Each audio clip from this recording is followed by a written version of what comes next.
Pada suatu masa, di Sulawesi Selatan, berdirilah sebuah kerajaan yang megah bernama Kerajaan Luwu. Kerajaan ini dipimpin oleh seorang raja yang arif dan bijaksana, Datu Luwu. Di bawah kepemimpinannya, rakyat hidup rukun, sejahtera, dan damai. Datu Luwu memiliki seorang putri yang sangat cantik bernama Putri Tadampali. Keelokan wajahnya begitu mempesona, hingga kabarnya menyebar ke seantero negeri. Berita ini pun sampai ke telinga Raja Bon, yang memiliki seorang putra tampan dan gagah. Tertarik dengan kabar tersebut, Raja Bon memutuskan untuk meminang Putri Tadampali bagi putranya. Raja Bon mengirimkan para utusan kerajaan untuk membawa lamaran kepada Kerajaan Luwu. Namun, lamaran ini membuat Datu Luwu diliputi kebimbangan.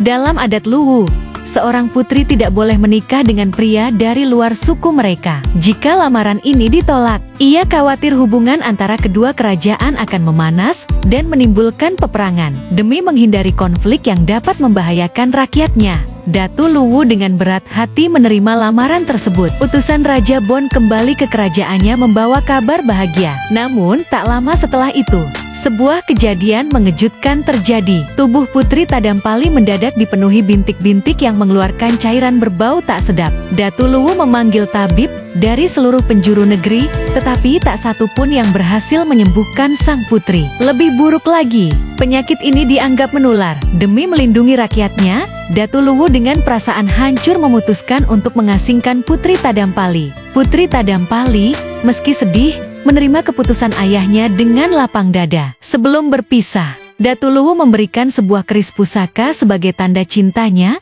dan agar sang putri selalu ingat bahwa ia tidak pernah dilupakan. Setelah menempuh perjalanan panjang, Putri Tadampali akhirnya tiba di sebuah pulau yang diberi nama Wajo. Sesuai dengan banyaknya buah wajo di pulau tersebut. Di sana, ia menjalani kehidupan baru bersama para pengawal setianya. Suatu hari, di tepi danau, seekor kerbau putih mendekati Putri Tadampali. Kerbau itu menjilati kulitnya yang penuh bintik. Awalnya, ia membiarkan karena kerbau itu tampak jinak. Keajaiban pun terjadi, kulit Putri Tadampali perlahan pulih dan kembali mulus seperti sedia kala. Sebagai tanda syukur, ia berpesan agar kerbau putih di pulau itu tidak disakiti atau dibunuh.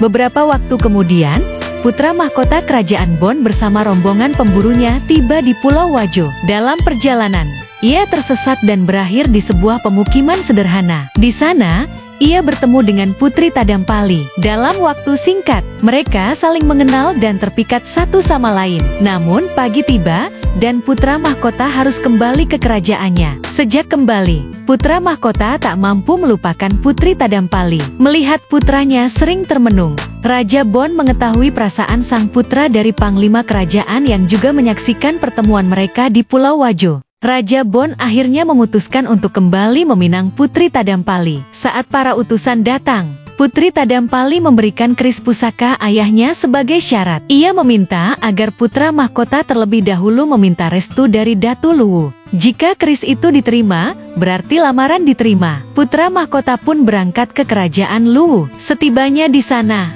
putra mahkota menceritakan pertemuannya dengan Putri Tadampali dan kabar tentang kesembuhan sang putri. Mendengar ketulusan hati putra mahkota, Datu Luwu menerima lamaran tersebut dengan senang hati. Bersama permaisuri, ia pergi ke Pulau Wajo untuk menjemput putrinya. Di Pulau Wajo, Datu Luwu meminta maaf kepada Putri Tadampali. Namun, sang putri justru bersyukur karena pengasingannya telah menyelamatkan rakyat Luwu dan memberinya kesembuhan. Tak lama setelah itu, Putri Tadampali dan putra mahkota menikah di Pulau Wajo, disaksikan dengan sukacita oleh keluarga dari kedua kerajaan. Beberapa tahun kemudian, putra mahkota naik takhta menggantikan ayahnya sebagai Raja Bon, dan bersama Putri Tadampali, ia memimpin dengan penuh kebijaksanaan. Kisah mereka menjadi legenda yang dikenang hingga kini.